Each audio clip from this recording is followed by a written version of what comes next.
नमस्कार दोस्तों। द्वापर युग में नीले समुद्र की तहों में कहीं छिपा है एक ऐसा रहस्य जिसने सदियों से इतिहासकारों और आर्कियोलॉजिस्ट को मोहित किया हुआ है। ये है द्वारका, भगवान कृष्ण का भव्य धाम।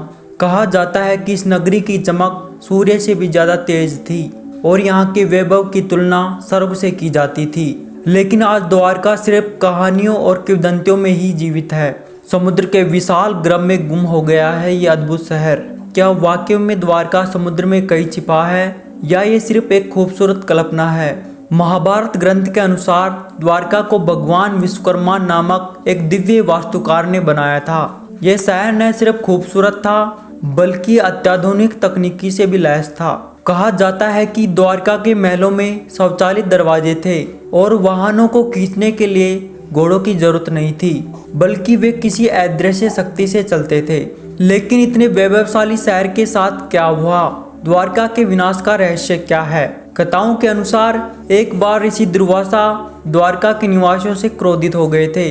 उन्होंने श्राप दिया कि यह शानदार नगरी समुद्र में डूब जाएगी। कुछ विद्वानों का मानना है कि द्वारका प्राकृतिक आपदाओं जैसे भूकंप या सुनामी का शिकार हुआ होगा।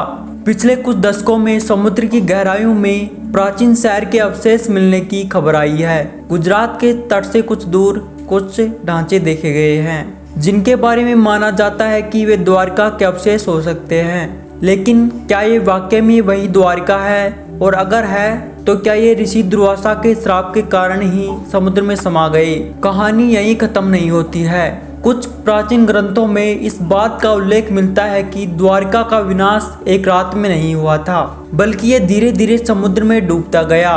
कथाओं के अनुसार भगवान कृष्ण को ये पहले से ही पता था और उन्होंने अपने लोगों को सुरक्षित स्थान पर ले जाने की व्यवस्था की थी।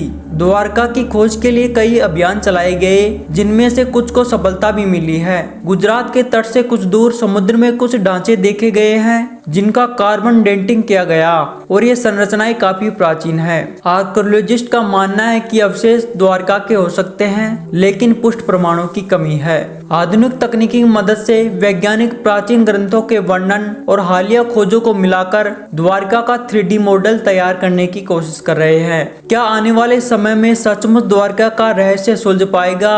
आपको क्या लगता है? अपने विचार कमेंट्स में जरूर लिखें। अगर आपको हमारा वीडियो पसंद आया है तो हमारे चैनल को सब्सक्राइब कर ले और हमारे वीडियो को लाइक जरूर करें। धन्यवाद।